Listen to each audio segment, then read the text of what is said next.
एक लड़का दिल्ली से ट्रेन पकड़कर हरिद्वार जाता है। ट्रेन में होता है, जैसे ही हरिद्वार पहुंचता है वो ट्रेन से उतरता है तो प्लेटफॉर्म पे देखता है भीड़ होती है काफ़ी ज़्यादा। जब वो आगे जाता है तो काफ़ी सारी औरतों की एक भीड़ होती है जो कि साध्वी बन चुकी होती हैं, उनकी भीड़ होती है। उसकी अचानक एक औरत पर पड़ती है नज़र, तो उसे जैसे लगता है कि जिससे उसका तलाक हो चुका था 6 साल पहले, उसकी पत्नी है। वो और थोड़ा आगे बढ़कर उसके पास जाकर जब गौर से देखता है तो वो उसकी पत्नी ही होती है। मालती नाम होता है, जिससे 6 साल पहले उसका तलाक हो गया था एक छोटी सी बात पर। वो नहीं मानी थी, समझाने पर भी तो तलाक लेके ही वो मानी थी। दोस्तों, मैं गीता गुप्ता, स्वागत है आप लोगों का मेरी आज की एक नई कहानी में। अगर वीडियो अच्छी लगे तो लाइक कर दीजिए, चैनल को सब्सक्राइब कर दीजिए, कमेंट करके बताइएगा कैसी लगी वीडियो। जय माता दी। तो एक राजू नाम का लड़का होता है, शादी होती है उन दोनों की, एक दूसरे को पसंद करते हैं। शादी जब हो जाती है तो वो जब बहू बन के घर में आती है तो वो कोई भी काम नहीं करती, कुछ भी काम नहीं करती, सिर्फ उसका एक ही काम होता है, खाना खाना और अपने ऐशो आराम करना। कोई भी काम धंधा नहीं करती थी, खाना, सोना, घूमना फिरना उसका यही काम रहता था। ना ही किसी की इज्जत करती थी, ना ही किसी से ठीक से बात करा करती थी। और तो और घर में उसकी जो माँ थी, अपनी फ़ोन पर बातें किया करती थी अपनी माँ से। उसकी माँ और भाभी उसे दिन पर दिन भड़काया करती थी, वो उन दोनों की ही बात माना करती थी और जो वो उन्हें कहती थी वो वही अपने ससुराल में किया करती थी, अपने सास ससुर के साथ, अपने पति के साथ यही सब किया करती थी। तो एक दिन उसकी माँ ने उसे आइडिया दिया कि ऐसा ऐसा है। उसके ऊपर उसकी माँ और भाभियाँ थी जो उसे भड़काया करती थी और उन्होंने तलाक लेने पे मजबूर कर दिया अपनी बेटी को, अपनी ननद को। इतना मजबूर कर दिया, इतना भड़काया उसे। वो आए दिन कलेश करती रहती थी। तलाक हुआ दोनों का। तलाक में उसको 10 लाख रुपए भी दिए राजू ने, मालती को 10 लाख रुपए भी दिए। जब वो फिर अपने मायके चली जाती है, तलाक से पहले ही अपने मायके जा चुकी थी वो, जब उसका तलाक हो जाता है तो उसके माँ बाप एक एक्सीडेंट में गुजर जाते हैं। मालती के एक एक्सीडेंट में माँ बाप गुजर जाते हैं तो उसकी भैया और भाभी ही रह जाते हैं। अब वो उनके पास रहती थी। उसकी ननद को 10 लाख रुपए जो मिले थे वो अपने मकान बनवाने में धीरे धीरे करके उसके पैसे इकट्ठे करने, खर्च करवाने लगती है। जब वो खर्च करवाने लगती है तो जब उसके पैसे ख़त्म हो जाते हैं तो वो उसे वहाँ से निकाल देती है। बहुत ज़्यादा परेशान करती है अपनी ननद को, बेचारी मजबूर होकर उसे निकलना ही पड़ता है वहाँ से। उसके पड़ोस में एक लड़की साध्वी बनी होती है तो उसी से ही बात करती है, उसके कहने पर उसके साथ ही वो हरिद्वार चली जाती है और साध्वी बन जाती है। तो उसका पति जब उसे देखता है तो मालती की नज़र भी जब उस पर पड़ती है तो वो उसको देखती ही रह जाती है। वो कहती है कि आप यहाँ कैसे आए?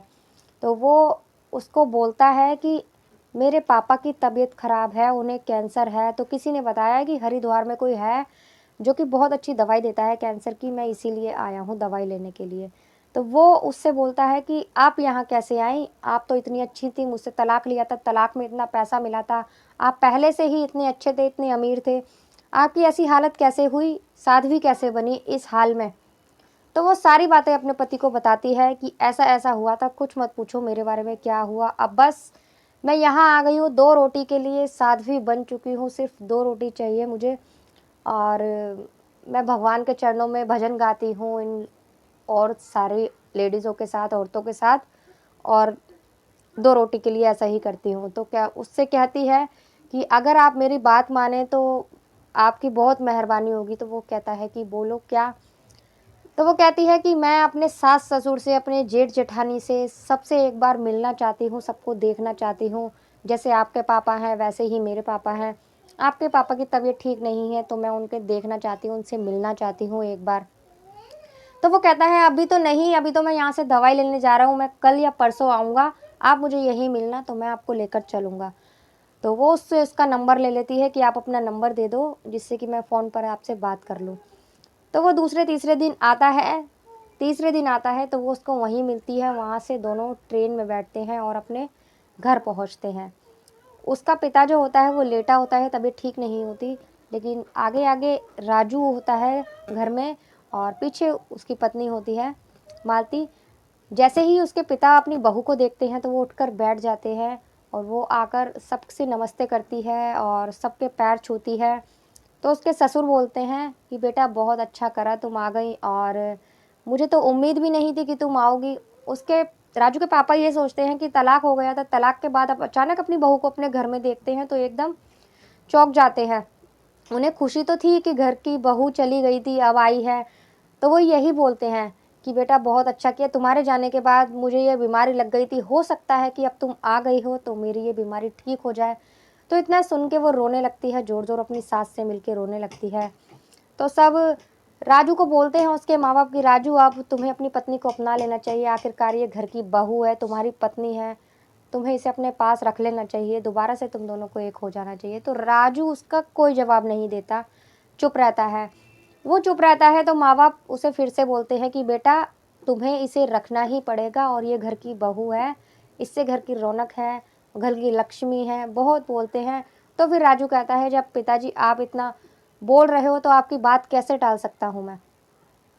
तो वो दोनों फिर से एक हो जाते हैं, एक घर में रहने लगते हैं और उसके जो माँ-बाप थे वो बहुत अपनी बहू को प्यार करते थे और धीरे-धीरे उसके पापा की तबीयत या तो दवाई से या बहू के आने से कैसे भी उसके पापा बिल्कुल ठीक हो जाते हैं एकदम और राजी खुशी से सब एक साथ रहने लगते हैं। पहले वो जो काम उल्टा करती थी, कुछ किसी की बात नहीं सुनती थी, कोई काम नहीं करती थी, उतना ही अब उस वो पूरा घर सँभालती है, सबको हाथों पे रखती है, सबकी इज़्ज़त करती है। राजू के माँ-बाप को अपने माँ-बाप समझती है और सबको बड़े प्यार से रखती है और खुद भी बड़े प्यार से रहती है। दोस्तों आज की कहानी आपको कैसी लगी? अगर अच्छी लगी हो तो कमेंट कर बताना। मिलते हैं अगली किसी वीडियो में एक नई कहानी के साथ, तब तक के लिए बाय बाय। जय माता दी।